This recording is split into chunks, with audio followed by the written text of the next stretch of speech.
இருந்து வந்திருக்கும் அன்பு அண்ணன் கரிகாலன் அவர்கள் இப்பொழுது சிறப்புரையாற்றுவார்.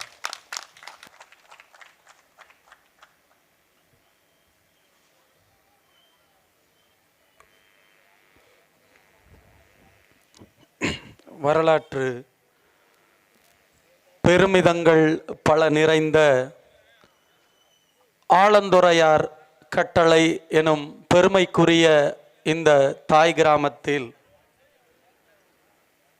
2000 ஆண்டுகளுக்கு முன்பு இதே நிலத்தில் ஒரு வரலாற்று பெருநிகழ்வு நடந்தேறியது. ஆம், நீங்களும் நானும் பிறந்திருக்கிற இந்த பெருமைக்குரிய நிலம் ஆலந்துறையார் கட்டளை. இந்த நிலத்தில் 2000 ஆண்டுகளுக்கு முன்பு ஒரு வரலாற்று பெரும் பேர் நடந்தேறியது. என்ன வரலாற்று சிறப்புமிக்க நிகழ்வு அது? ஆம், உலகத்தீரே இந்த இடத்தில்தான் நம்முடைய பாட்டன் பெரிய பழுவேட்டரையர் வரலாற்று பெருமைக்குரிய புலிக்கொடியை ஏந்தி போர் செய்த வரலாற்று பெருமைக்குரிய தாய் நிலம் இந்த ஆலந்துறையார் கட்டளை. அப்பேற்பட்ட வரலாற்று பெருமைக்குரிய நிலத்தில் 2000 ஆண்டுகளில் இந்த உலகத்தையே ஆண்ட தமிழ் பேரினம் எங்கள் பாட்டனார்கள் ராஜேந்திர சோழனும் ராஜராஜனுக்கும் பிறகு அடிமைப்பட்டு போனது. அடிமைப்பட்டு போனது மட்டுமல்லாமல் ஒரு சுதந்திரம் கேட்டு பக்கத்து தீவிலே சிங்கள பேரினவாத அரசினால் அடக்குமுறைகளுக்கு உள்ளாகி தமிழ் பேரினத்தின் விடுதலைக்காக வீரம் சிறந்த விடுதலை போராட்டத்தை நம் வீர மறவர்கள் தமிழ் தேசிய இனத்தின் மக்கள் இராணுவமாக இருக்கிற விடுதலை புலிகள் இந்த புலிக்கொடியை தாங்கிதான் அந்த நிலத்திலே போர் செய்தார்கள். பாட்டன் பழுவேட்டையரனுடைய கொடியும் மாவீரன் ராஜராஜனின் கொடியும் ராஜேந்திர சோழனின் கொடியும் நம் பெருமாவீரன் பிரபாகரன் தாங்கி பிடித்த புலிக்கொடியை தாங்கித்தான் உங்கள் மகன் அன்பு மகன் புகழேந்தி புலிக்கொடியை தாங்கி களத்திற்கு வருகிறார். திராவிட திருடர்களே, உங்கள் கொட்டத்தை அடக்குவார். சாதாரணமா எங்க புள்ளைய போட்டு பார்க்குறீங்க. சாதாரண ஆள் இல்ல, மரணம் மயிருக்கு சமம் என்று களத்தில் நிற்பவன் தம்பி புகழ். நீங்க எங்க அண்ணன் தம்பி தான், எங்கள்கிட்ட சண்டை போடாதீங்க. எங்கள்கிட்ட சண்டை போடாதீங்க. திராவிட முன்னேற்ற கழகத்தின் வணக்கத்திற்கும் போற்றுதலுக்கும் உரிய இந்த கிராமத்தில் இருக்கிற ஊராட்சி பிரதிநிதிகள், இந்த கிராமத்தில் இருக்கிற திராவிட முன்னேற்ற கழகத்தின் தொண்டர்கள், நீங்க எல்லாம் எங்க அண்ணன் தம்பிங்க தான், என் மாமா மச்சான் தான். என் தம்பி புகழ் இந்த கிராமத்தினுடைய மருமகன். அந்த உறவு முறையில களத்துல நில்லுங்க. உங்க சொந்த ரத்தம் தம்பி புகழ்கிட்ட கோவப்படுறீங்களே அண்ணன், திராவிட முன்னேற்ற கழகத்தின் தோழர்களே, நண்பர்களே, வரலாறு ஒரு பெரும் வாய்ப்பை நமக்கு தந்துச்சு. யாருக்கு தந்துச்சு? தெற்காசிய பிராந்தியத்தில் தஞ்சை பெருநிலத்தில் விவசாய பெருங்குடியின் மகனாக பிறந்து ஒரு கரைபடியாத கரங்களுக்கு சொந்தக்காரராக களத்தில் நின்று தமிழ்நாட்டின் அரசியலையே மாற்றி படைத்த எங்கள் ஐயா ஜி.கே. மூப்பனார் அவர்களுக்கு காலம் ஒரு வரலாற்று பெரும் வாய்ப்பை கொடுத்தது. என்ன வாய்ப்பு? இந்திரா காந்தியை ஆட்டி படைத்தார் கிங் மேக்கர் காமராஜ். அதை போலவே இந்திராவின் மகன் ராஜீவ் காந்தியை ஆட்டி படைத்தார் எங்கள் ஐயா ஜி.கே. மூப்பனார். வரலாறு ஒரு வாய்ப்பை கொடுத்தது. ஜி.கே. மூப்பனார் முதலமைச்சராகிற பெரும் வாய்ப்பு. இந்திய பெருநிலத்திற்கு தெற்காசியாவில் வல்லாதிக்க தேசமாக இருக்கிற இந்தியாவை ஆட்சி செய்வதற்கு ஒரு தமிழனுக்கு வரலாறு வாய்ப்பு கொடுத்தது. அந்த வரலாற்று வாய்ப்பை பெற்றவர் நம் முன்னவர் ஐயா கரைபடியாத கரங்களுக்கு சொந்தக்காரர் தாத்தா ஜி.கே. மூப்பனார் அவர்கள். அந்த வரலாற்று வாய்ப்பை, இந்தியாவின் பிரதமராகிற வரலாற்று வாய்ப்பை தடுத்தவர் யார் தெரியுமா? இவ்வளவு நேரம் கோபப்பட்டீங்கல்ல, கருணாநிதியை பேசிட்டார், உதயநிதிய தம்பி புகழ் பேசிட்டார். ஊராட்சி மன்றத்தில் நின்று நீ ஜெயிச்சிருவியான்னு கேட்டீங்களே அண்ணன்மார்களே, உங்கள் சகோதரன் உங்கள் அப்பா ஜி.கே. மூப்பனார் இந்தியாவினுடைய பிரதமராகிற வாய்ப்பை தடுத்த கொடியவன் கருணாநிதி. இது வரலாறு, வரலாறு. அங்க போய் எதிர்த்திருக்கணும் நீ. என் சொந்த ரத்தம் எங்கள் முன்னோன் மூப்பனாருக்கு எதுக்குடா பிரதமர் ஆகிற வாய்ப்பை இந்த மண்ணிற்கு வந்த கருணாநிதி நீ ஏண்டா தடுத்தன்னு நீ கேட்டிருந்தீன்னா நீ நல்லவன், நல்ல சுத்தமான குருதி ஓடுதுன்னு அர்த்தம். இந்த மண்ணின் விடுதலைக்காக களத்தில் நின்று போர் செய்கிற, இந்த கிராமத்தின் மேம்பாட்டுக்காக நின்று மாவட்ட ஆட்சித்தலைவரினுடைய பிடரி மயிரை பிடித்து பிரபாகரனின் பிள்ளை எங்கள் மகன் புகழேந்தி உரிமை போர் நடத்துகிறவன நீ ஊராட்சி மன்றத்தில் ஜெயிச்சிட முடியுமா? ஏய், ஊராட்சி மன்றத்தில் இல்லடா, அரியலூர் சட்டமன்றத்திலேயே எங்கள் பிள்ளை புகழேந்தியை ஜெயிக்க வைப்போம். உங்கள் கிராமத்தின் மருமகனை மாமன்றத்திற்கு அனுப்புவோம். அனுப்பலன்னா பாருங்களே, அவ்வளவு கோபம் உங்களுக்கு. உங்க மேல அன்பு இருக்கு எனக்கு. நீங்க உண்மையான அண்ணன் தம்பியா இருந்து இதை பேசல. உங்களுக்குள்ள இறங்கி இருக்கிற வீரன் இந்த 133 ரூபா குவாட்ரு. இங்க பாரு, நாங்க பிணங்களுக்கிடையே பிரசவித்து வந்தவர்கள். எங்களை அச்சுறுத்துவதோ அடக்குவதோ அடங்குற ஆளு இல்ல. அதுலயும் என் தம்பி புகழ்லாம் சாதாரண ஆள் இல்ல. மரணம் மயிருக்கு சமன்னு களத்துல நிக்கிறவன். சும்மா உங்கள்கிட்ட போர் செய்ய நாங்க வரல. நீங்க எங்க சொந்த ரத்தம். சொந்த ரத்தத்துக்கிடையே யுத்தத்தை மூட்டி விடுவது இந்த திராவிட சித்தாந்தம். அந்த திராவிட சித்தாந்தத்தை வேரோடும் வேரடி மண்ணோடும் வீழ்த்த போகிற இசம்தான் சீமானிசம். அந்த வரலாற்று பெருந்தலைவன் சீமானின் மகன்தான் உங்கள் கிராமத்தின் மருமகன் தம்பி புகழவர்கள். அவர் வைக்கிற தர்க்க அரசியலில் இருக்கிற நியாயத்தை நீங்கள் உள்வாங்குங்கள். நீங்கள் நானும் சண்டை போட்டுக்கிறதுனால என்ன வந்துட போகுது? அவர் என்ன வாய்க்கா வரப்பு சண்டைக்கு உங்க கூட வந்து நின்னாரா? ஏதாச்சும் கேட்டாரா? கேட்குறீங்க. வெறும் 1700 ஓட்டுகர் மாதிரி இந்த பஞ்சாயத்தில் இருக்குது. அதை காசை கொடுத்து அள்ளி பறிச்சிருவேன். நீ ஊராட்சி மன்றத்தை ஜெயிச்சிருவியா? இப்ப சவால், காசு கொடுக்காம நீ தேர்தலை சந்திப்பியா? காசு கொடுக்காம நின்று எங்க தம்பியை ஜெயிச்சிருவியா? தம்பி, உனக்கு அரியலூரை தாண்டினா அண்ட ஊர்ல ஆளு கிடையாது. அவன் தமிழ் பேரினத்தின் மகன். உலகத்தில் இருக்கிற 117 நாட்டுல தமிழன் வாழ்றான். அந்த 117 நாடுகளில் உங்கள் மருமகன் தம்பி புகழேந்திக்கு உறவு இருக்கிறதுங்கிறத நீங்க புரிஞ்சுக்கிட்டு கண்ணியமா பேசுங்க.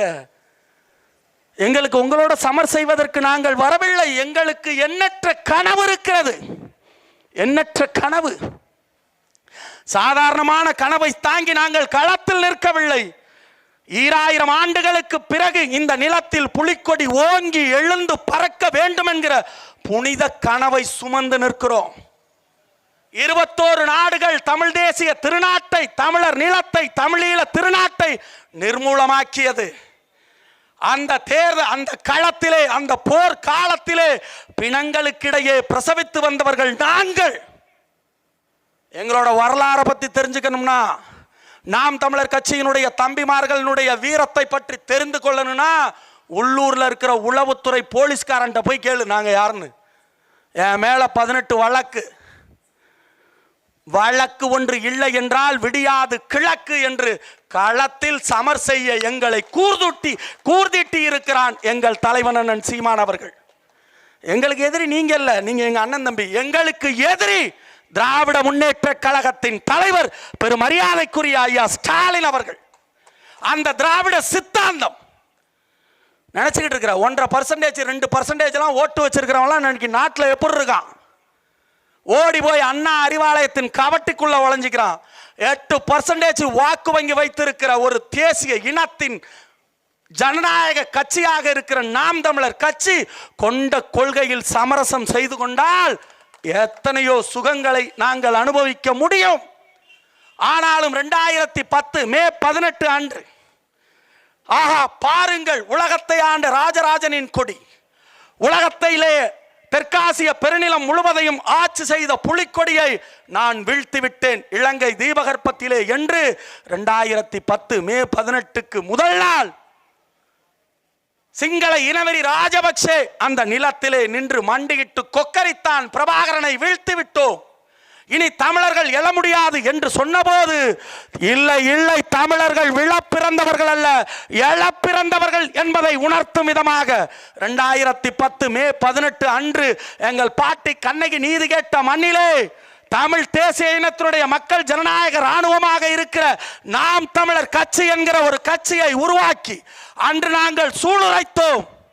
150,000 எங்கள் இரத்த சொந்தங்களை கொலை செய்த கொடுங்கோலச்சி இத்தாலியினுடைய இறக்குமதி சோனியாவையும் கருணாநிதியையும் ஆட்சி அதிகாரத்திலிருந்து அப்புறப்படுத்துவோம் என்று சூளுரைத்தோம்.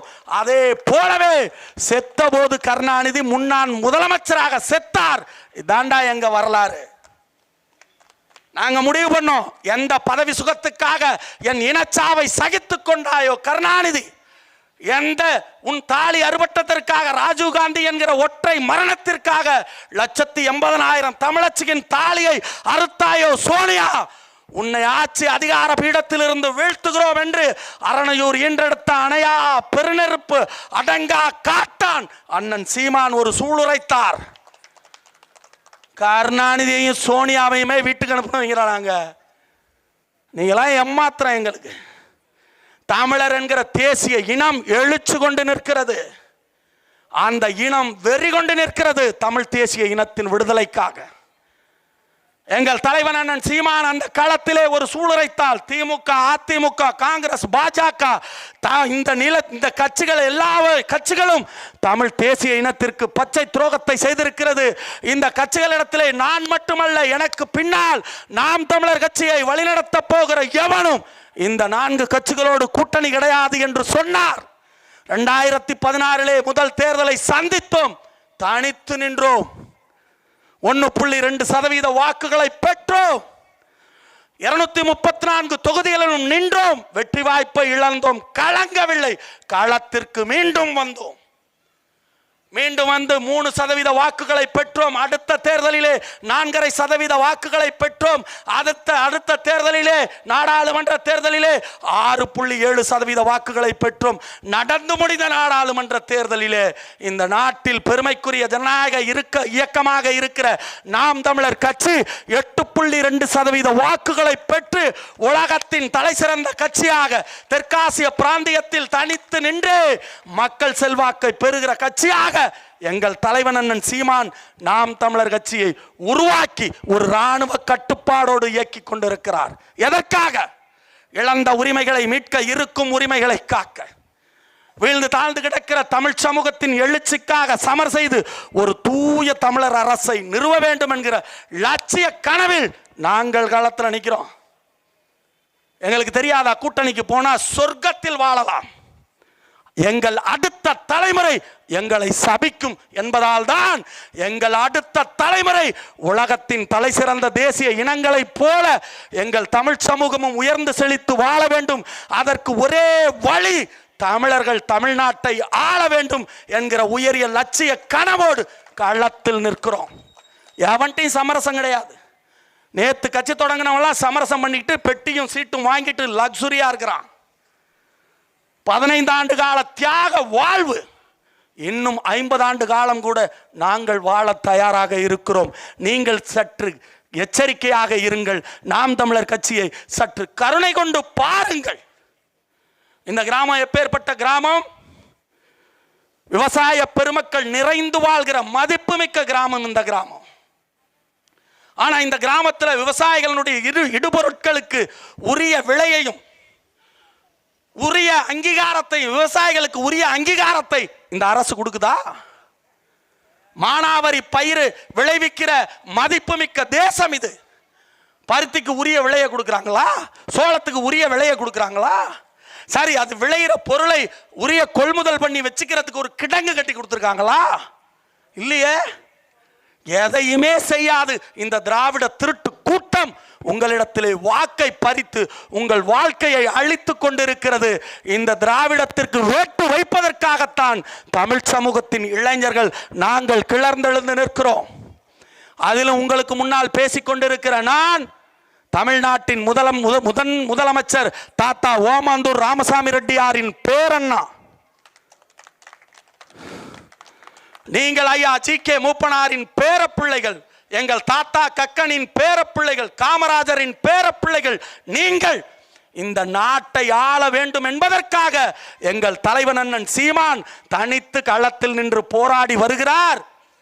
அவருடைய போராட்டத்திற்கு கூர்தீட்டுவதற்காக, அவருடைய போராட்ட களத்தை வலிமைப்படுத்துவதற்காக, அவருடைய போராட்டத்தின் வெற்றிக்காக தாத்தா விருப்பாச்சி கோபால் நாயக்கரின் பேரப்பிள்ளை, தெலுங்கனாக பிறந்த நான், தமிழ்நாட்டின் முதலமைச்சர் ஐயா ஓமாந்தூர் ராமசாமி ரெட்டியாரினுடைய பேரப்பிள்ளை, தெலுங்கனாக பிறந்த நான், ஐயா எங்களுடைய இன விடுதலைக்காக களத்தில் நின்று சுதந்திர போராட்ட களத்திலேயே போராடிய ஒண்டி வீரனின் பேரப்பிள்ளை, தெலுங்கனான நான் தமிழ் சமூகத்தின் விடுதலைக்காக களத்தில் நின்று இந்த நிலத்திலே பாய்கிறேன், என் தம்பி புகழுக்காக களத்தில் வீர சமர் செய்கிறேன் என்றால், மான தமிழச்சியின் மார்பிலே பால் குடித்த நீங்கள், வீர தமிழனின் பேராண்மைக்கு கருவான நீங்கள், ஆலந்துறையார் கட்டளையில் வாழ்கிற அன்னை தமிழ் சமூகத்தின் சொந்தங்கள், செல்லரித்து போன திருட்டு சித்தாந்தம் திராவிடத்தை எதற்கு தூக்கி சுமக்கிறீர்கள்?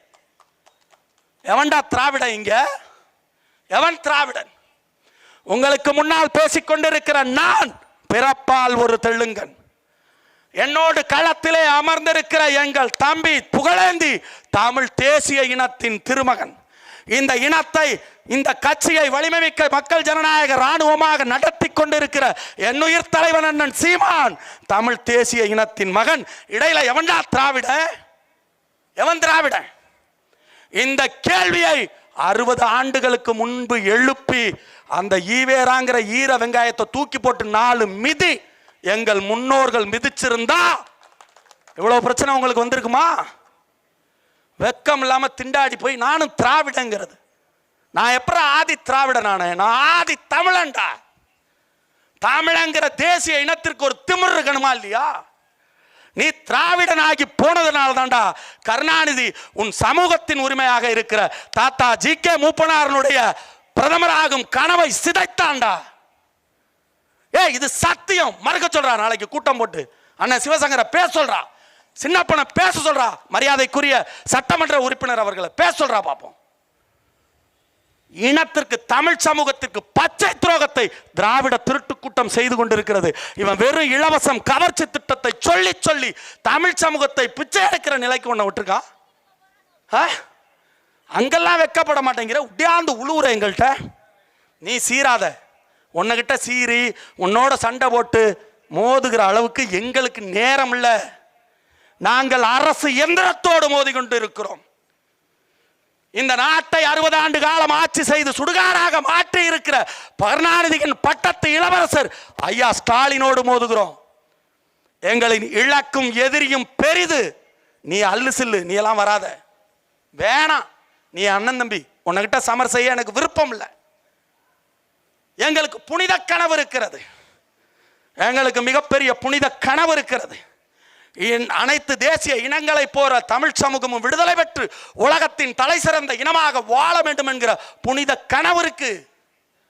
அதனால களத்துல நிக்கிறோம். அதுல நான் நிக்கிறேன்.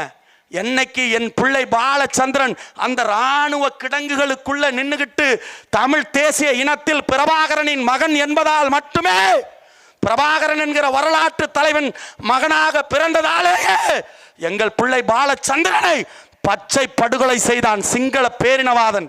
அவனுக்கு பக்கபலமாக இருந்த அயோக்கியன் கருணாநிதிடா. அந்த அயோக்கிய அரசை நிறுவி இந்தியாவை ஆட்சி செய்து சிங்களனுக்கு ஆயுதம் கொடுத்து ரெடார் கொடுத்து தமிழ் சமூகத்தின் இளவரசன் எங்கள் பிள்ளை பாலச்சந்திரனை படுகொலை செய்தவன் காங்கிரஸ்காரன்டா. அந்த அயோக்கிய பயலுல இந்த மண்ணிலிருந்தே அப்புறப்படுத்துவதுதான்டா எங்களுடைய வரலாற்று பேர். அதுக்கு தான் களத்தில் நிற்கிறோம். சரி, இவெல்லாம் அயோக்கிய பைய, இந்த மாட்டு மூத்திரம் குடிக்கிறானே பிஜேபிக்காரன், அவன் யோக்கியன்னு நினைக்கிறியா? காங்கிரசும் திமுகவும் தமிழ் தேசிய இனத்தின் எதிரி. பாரதிய ஜனதா கட்சி மனித குலத்தின் எதிரி. அவனை இங்க காலூன விடக்கூடாது. அவனை தூக்கிக்கிட்டு ஐயாவோட மகன், நம்ம ஐயாவே வந்தாலும் அப்படி ஓரமா ஒதுக்கி வச்சிடணும். ஐயா ஜி.கே. வாசனை பார்க்கக்கூடாது. நம்ம ரத்தம் எல்லாம் பார்க்கக்கூடாது. அது தப்பான இடத்துல போய் சேராத இடத்துல சேர்ந்து நிற்கிறாரு ஐயா. நீங்க எப்பேற்பட்ட மகன்? நீங்கள் எப்பேற்பட்ட இனத்தின் மகன்? நீங்கள் எப்பேற்பட்டவர்களுடைய வாரிசு? உங்களுக்கு அமித்ஷா தலைவனா, நரேந்திர மோடி தலைவனா? உங்கள் அப்பா இந்த நாட்டை ஆட்சி அதிகாரத்தில் இருந்து கொண்டிருந்த இந்திரா காந்தியோடு சமர் செய்தவர். உங்கள் அப்பா ஐயா ஜி.கே. மூப்பனார் ராஜீவ் காந்திக்கு முன்னாடி லப்பர் செருப்ப கால் மேல கால் போட்டுக்கிட்டு உட்கார்ந்து இருந்தவர். நீங்க இவங்கள்ட்ட போய் மண்டி போட்டுக்கிட்டு நிற்பீங்க. இந்த பாரதிய ஜனதா கட்சி இந்த பனியா பயலோட, இந்த அமித்ஷாவோடையும் இந்த நரேந்திர மோடியையும் நம்ம ஐயாவே வந்தாலும் ஒதுக்கணும். புனிதமானவர் தான், போற்றுதலுக்குரியவர் தான் ஐயா ஜி.கே. வாசன். நம்ம சொந்தக்காரன்ட்டு அவர் சொல்றதை கேட்டக்கூடாது, அது ஆபத்து. அவர்கள் நல்லவர்களாக இருந்தார்கள். யார் காலத்தில்? எங்கள் தாத்தா ஜி.கே. மூப்பனார் காலத்தில். எங்கள் ஐயா இப்போ வேற ஏதோ சூழல் நிலைமை சரியில்லை, வேற பக்கம் நிற்கிறாரு. அவரை விமர்சிக்க வேண்டிய தேவை எங்களுக்கு இல்லை. தங்க ஊசிங்கிறதுனால கண்ணில் குத்திக்க முடியாது. பாரதிய ஜனதா கட்சியை யார் தலையில் தூக்கி கொண்டு வந்தாலும் அவர்கள் இன துரோகிகள் தான். அதன் ஐயாவின் மகனாக இருந்தாலும் சரி. டிக்ளேர் பண்றோம், நாங்க டிக்ளேர் பண்றோம். எவன் காங்கிரஸையும் பாரதிய ஜனதா கட்சியும் தோளில் தூக்கி கொண்டு தமிழ் நிலத்திற்கு வாக்கு சேகரிக்க வருகிறானோ அவனெல்லாம் தமிழின துரோகி. பிறகு யார் தமிழ் தேசிய இனத்தின் நண்பன்? எவனெல்லாம் அரியலூர் மண், இந்த மண்ணிலே களவு போகிறது, சிமெண்ட் தொழிற்சாலைகளுக்கு தமிழ் நிலத்தினுடைய தேசிய சொத்தாக இருக்கிற கல்கள் எல்லாம் ஏற்றுமதி ஆகிறது. எங்களுடைய சுண்ணாம்பு கற்கள், தமிழ் தேசிய இனத்தினுடைய இயற்கை வளங்கள் கொள்ளை போகுது.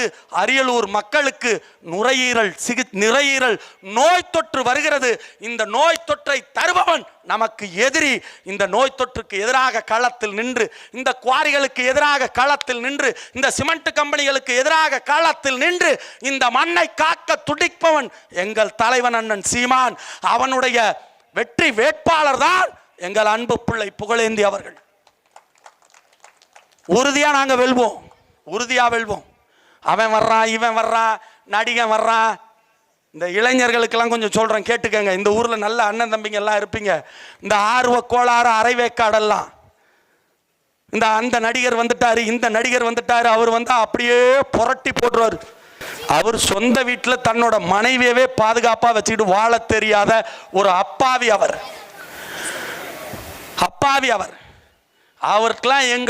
அவருக்கெல்லாம் ஆர்வ கோளாறுல ஓட்ட போட்டு இந்த நாட்டை சுடுகாட்டில் கொண்டு போய் விட்டுறாதீங்க. ஒரு வெங்காயமும் தெரியாது அந்த பிள்ளைக்கெல்லாம். அவனுக்கெல்லாம் எவனாச்சும் எழுதி கொடுக்கிறத படிச்சுக்கிட்டு என்னென்னத்தையெல்லாம் பேசிக்கிட்டு இந்த நாட்டை அழிவு பாதையில் அழைத்து சென்று விடுவார்கள். எவன் ஒருவன் திரைக்கூத்தாடியும் இந்த நாட்டிலே இடமில்லை. தமிழ் சமூகத்தின் விடுதலைக்காக எவன் உழைக்கிறானோ அவன்தான் இந்த இனத்தின் மகன், இந்த இனத்தின் விடுதலைக்காக நிற்பவன் என்பதை உணர்ந்துக்கணும். நீங்க யோசிச்சு பாருங்க, விவசாய பெருமக்கள் வாழ்ற பகுதி இது. இந்த மண்ணுக்கு கீழே எண்ணற்ற இயற்கை வளங்கள் கொட்டி கிடக்குது. மீத்தேனும் ஈத்தேனும் இந்த மண்ணுக்கு கீழே தான் இருக்கு. இயற்கை எளிவழியாக இருக்கிற நிலக்கரி இந்த மண்ணுக்கு கீழே, ஆலந்துறையார் கட்டளைக்கு கீழே லட்சக்கணக்கான ஆண்டுகளுக்கு முன்பு நம் முன்னோர்கள் வாழ்ந்த இந்த புனித மண்ணுக்கு கீழே பல லட்சம் கோடி மதிப்புள்ள இந்த இயற்கை எரிவளியும் நிலக்கரியும் மீத்தேனும் ஈத்தேனும் இருக்கு. காவிரி டெல்டா பகுதியினுடைய கடைநிலை விவசாய பகுதி இது. இந்த மண்ணுக்கு கீழே இருக்கிற இயற்கை வளங்களை திருடுவதற்காக the Great Eastern Energy Corporation என்கிற தனியார் பன்னாட்டு நிறுவனத்திற்கு தமிழர் நிலத்தை கூறு போட்டு வித்தது யார்? ஆண்டாண்டு காலமாக ஆபத் பாண்டவன் கருணாநிதியின் மகன் என்று நீங்கள் நம்பி திருந்தீர்களே. தமிழ்நாட்டின் முதலமைச்சர் பெருமரியாதைக்குரிய ஐயா மு.க. ஸ்டாலின் அவர்கள் தான் தனியார் பெருநிறுவனமான கிரேட் ஈஸ்டர்ன் எனர்ஜி கார்பரேஷன் என்கிற அந்த நிறுவனத்திற்கு உங்கள் ஆலந்துறையார் கட்டளை கிராமத்தையும் இந்த பகுதியில் இருக்கிற 64 பஞ்சாயத்தையும் எழுதி கொடுத்து வித்தார். இது வரலாறு. நாளைக்கு அண்ணன் மரியாதைக்குரிய அண்ணன் சிவசங்கர் அவர்கள், சீமானின் தம்பிகள் இங்க வந்து போய் சொன்னாங்க, எங்க முதலமைச்சர் ஐயா ஸ்டாலின் வந்துட்டு த கிரேட் ஈஸ்டர்ன் எனர்ஜி கார்பரேஷனுக்கு கையெழுத்து போட்டு கொடுக்கல, தம்பிங்க போய் சொல்றாங்கன்னு நாளைக்கு மறுக்கணும், மறுத்து பேசணும். பேசுவீங்களா? அந்த தைரியம் இருக்கா? அந்த ஆற்றல் இருக்கா? அந்த துணிவு இருக்கா? நம் முன்னோர்கள் வாழ்ந்த மண்ணை தனியாருக்கு வித்த கொடியவர்கள் இந்த கூட்டம், இந்த திராவிட கூட்டம். நாங்கள் யார்? அந்த தனியாருக்கு விற்ற கருணாநிதியின் மகனை மு.க. ஸ்டாலினை தஞ்சை திலகர் திடலிலே நான் வித்தது தப்பு. தஞ்சாவூரினுடைய மக்களே, இந்த பகுதியை கிரேட் ஈஸ்டர்ன் எனர்ஜி கார்பரேஷன் என்கிற தனியார் பன்னாட்டு தப்பு, என்ன தயவு செஞ்சு மன்னிச்சுக்கங்கன்னுட்டு தமிழ்நாட்டின் இப்போதைய முதலமைச்சர் அப்போதைய துணை முதலமைச்சரை தமிழ்நாட்டு மக்களிடத்திலே மன்னிப்பு கேட்கப்பட்ட மான மறவர்களடா நாங்கள். நாங்க ஆட்சி அதிகாரத்தை பிடிக்காமல் இருந்திருக்கலாம், எம்எல்ஏவாக இல்லாமல் இருந்திருக்கலாம், நாடாளுமன்ற உறுப்பினராக இல்லாது இருந்திருக்கலாம். ஆனால் இந்த ஈர வெங்காயங்கள் எல்லாம் செய்யாததை தமிழ் தேசிய இனத்தின் திருமகன் சீமானின் பிள்ளைகள் நாங்கள் தமிழ்நாட்டின் அப்போதைய துணை முதலமைச்சர் ஐயா ஸ்டாலின் இப்போதைய முதலமைச்சரை தஞ்சை பெருநிலத்திலே திலகர் திடலிலே மன்னிப்பு கேட்க வச்சோம்டா. எப்படி? நான் தெரியாம கையெழுத்து போட்டுட்டேன், அந்த தப்பை இனிமே செய்ய மாட்டேன், எங்களை மன்னிச்சுக்கிட்டு இந்த நாடாளுமன்ற தேர்தலிலே எங்களுக்கு ஓட்டு போடுங்க, மீண்டும் வந்து தஞ்சை பெருநிலத்தை நான் காப்பேன், நீங்கள் விவசாய சின்னத்தில் வாக்களித்து எங்களுக்கு வலிமை தாருங்கள் என கேட்டுக்கொண்டு தமிழர் நெஞ்சில் புற கருத்துக்களை தமிழகத்தின் பட்டி தொட்டி எங்கும் முழங்குகிற தீரர் கோட்டமாம் திருச்சி தந்த திருமகன் எங்கள் அன்பு பிள்ளை திருச்சி சரவணன் அவர்கள் உங்களோடு.